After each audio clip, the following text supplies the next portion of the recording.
Diduga akibat hilang kendali, bus pariwisata yang membawa puluhan penumpang terjun ke jurang sedalam 50 meter di Jalan Raya Lingkar Gentong, Kabupaten Tasikmalaya, Jawa Barat. Ya, tidak ada korban jiwa dalam insiden tersebut dan seluruh penumpang dialihkan ke bus lain untuk melanjutkan perjalanan.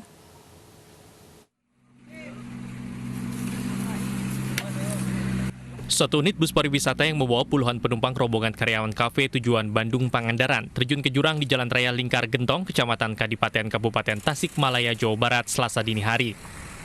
Bus tersebut nyaris masuk ke dalam jurang sedalam 50 meter, namun tertahan akar pohon bambu sehingga badan bus tidak jatuh hingga ke dasar jurang. Akibat kejadian itu, bagian depan bus rusak terhantam pepohonan. Kanit Lantas Polsek Kadipaten Polresta Tasikmalaya, Ibtu Edi Suprayitno mengatakan kecelakaan tunggal ini terjadi diduga karena supir hilang kendali. Saat kejadian kondisi aspal licin dan jalan menurun tajam. Tidak ada korban jiwa dalam kecelakaan ini, namun banyak penumpang syok akibat kejadian itu. Puluhan penumpang selanjutnya dialihkan ke bus lain untuk melanjutkan perjalanan ke Pantai Pangandaran. Ini rombongan pariwisata dari Bandung menuju Pangandaran dan cuaca pada malam itu gerimis, licin dan arus lalu lintas tidak terlalu ramai dan pada jalur yang benar karena medannya turun dan nikung.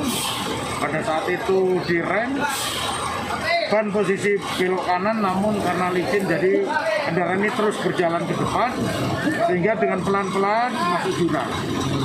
Pak. Proses evakuasi bus masih berlangsung hingga Selasa siang. Petugas kesulitan mengevakuasi bus hingga menurunkan 3 unit mobil derek lantaran medan yang cukup curam. Sementara untuk mengurai arus lalu lintas yang sempat terganggu, polisi bekerjasama dengan Dinas Perhubungan bersiaga di lokasi kejadian.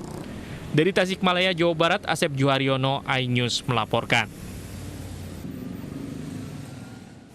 Seorang bayi yang baru dilahirkan dibunuh ibu kandungnya di Temanggung, Jawa Tengah. Bayi malang tersebut dibunuh karena diduga sang ibu malu punya anak di usianya yang tidak lagi muda.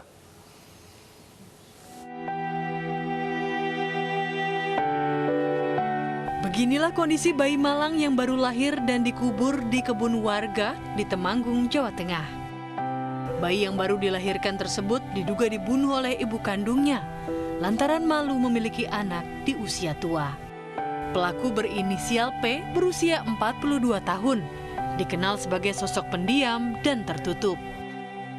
Warga tidak menyangka bahwa bayi yang dilahirkan itu merupakan anak pelaku. Sebelumnya tidak ada yang mengetahui bahwa pelaku hamil. Bahkan suaminya sendiri pun tidak mengetahui tentang kehamilan pelaku.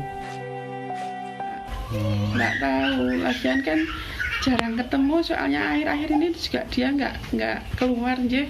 Kata informasi saya terima itu sakit gitu.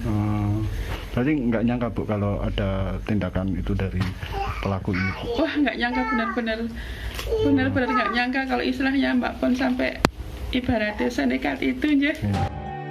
Polsek Kedu Temanggung, Jawa Tengah telah menetapkan sang ibu bayi sebagai tersangka. Namun masih dirawat di Rumah Sakit Joyonegoro Temanggung untuk memulihkan kondisinya. Hasil penyidikan untuk keterlibatan dari suami sampai sekarang belum ditemukan, tetapi kita masih lakukan lagi pendalaman terhadap para saksi, ada tidaknya keterlibatan dari suami dalam perkara. Kasus pembunuhan bayi terjadi akhir pekan kemarin. Seorang ibu yang melahirkan di kandang kambing diduga membunuh bayinya sendiri usai dilahirkan. Kehamilan pelaku ternyata tidak diketahui suaminya. Sang suami justru membantu mengubur bayi malang itu di kebun belakang rumah. Karena mengira itu adalah jasad anak kambing yang baru lahir. Namun kejadian terkuak ketika warga protes karena suami pelaku mengubur bangkai di kebun yang akan menimbulkan bau busuk. Tak disangka ketika dibongkar kembali, ternyata yang dikubur adalah sesosok bayi. Warga langsung melaporkan kejadian tersebut ke polisi. Didik Dono Hartono, iNews, melaporkan.